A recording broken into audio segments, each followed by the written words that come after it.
The highlight of the week, sponsored by Dave Franek Auto. Looking for that first car for your son or daughter? Don't panic. See Dave Franek.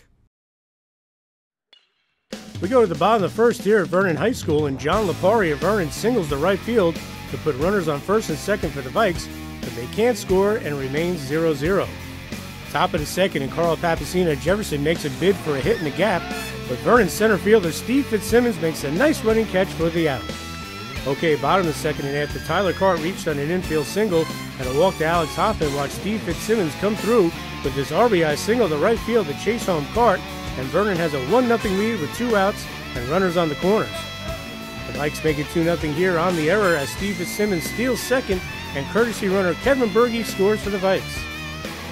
Vernon continues its good inning here as Evan Schilling smacks this RBI double to left to chase home Fitzsimmons, and the Vikes have an early 3-0 lead against the Falcons.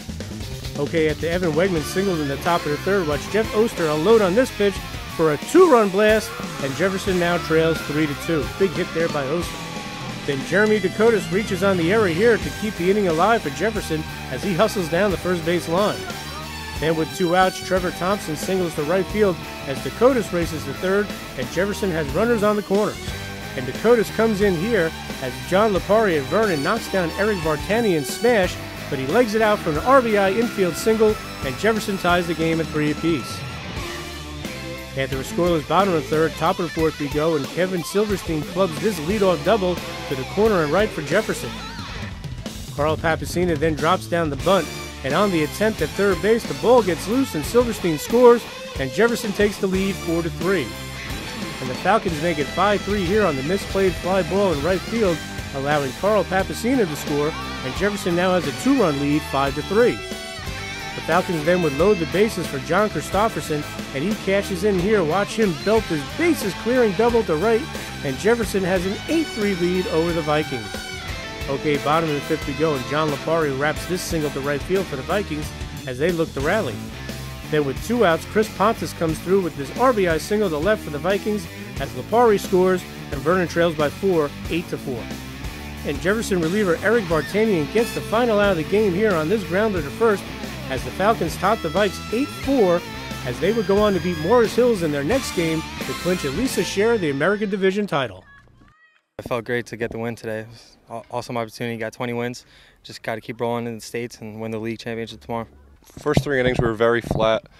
We had a late night last night in Staten Island, so I was a little skeptical how we were going to come out. We did come out flat, but Oster's 2-run homer in the third got us going, and then everyone just followed. We got our momentum and we got rolling, so it was good to see us bounce back after the first couple innings. What can you say about you guys coming through? I mean, you led things off with the 2-run home run, but then everybody else just followed with the offense. Yeah, Evan Wegman started off getting on base that inning, and then I came up with a big hit. Everyone else just started getting on base. Johnny hit a 3-run double, so we just all did everything we could. Down 3-0. I was getting a little bit worried, and Oster came through, started the rally, and I believe we put up 5 or 6 runs from that. It's someone different every game. Kevin Silverstein last night had the big hit. Oster had it tonight. Johnny Cuccio has had a bunch of big hits. Thompson, Dakota, it goes on and on. Each game, different guy steps up, and that's how our season's been going this year. It's been a great year. You guys also clinched the number 2 seed in states. You guys play Tenafly on Monday. Talk about that outfit for a season. It seems like a season that's full of surprises.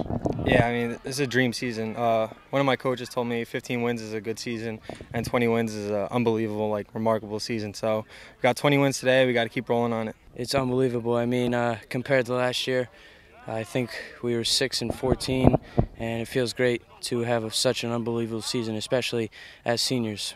We were a 6-14 team last year, but we had a lot of close losses, and we knew we were very close. I had almost my whole team back.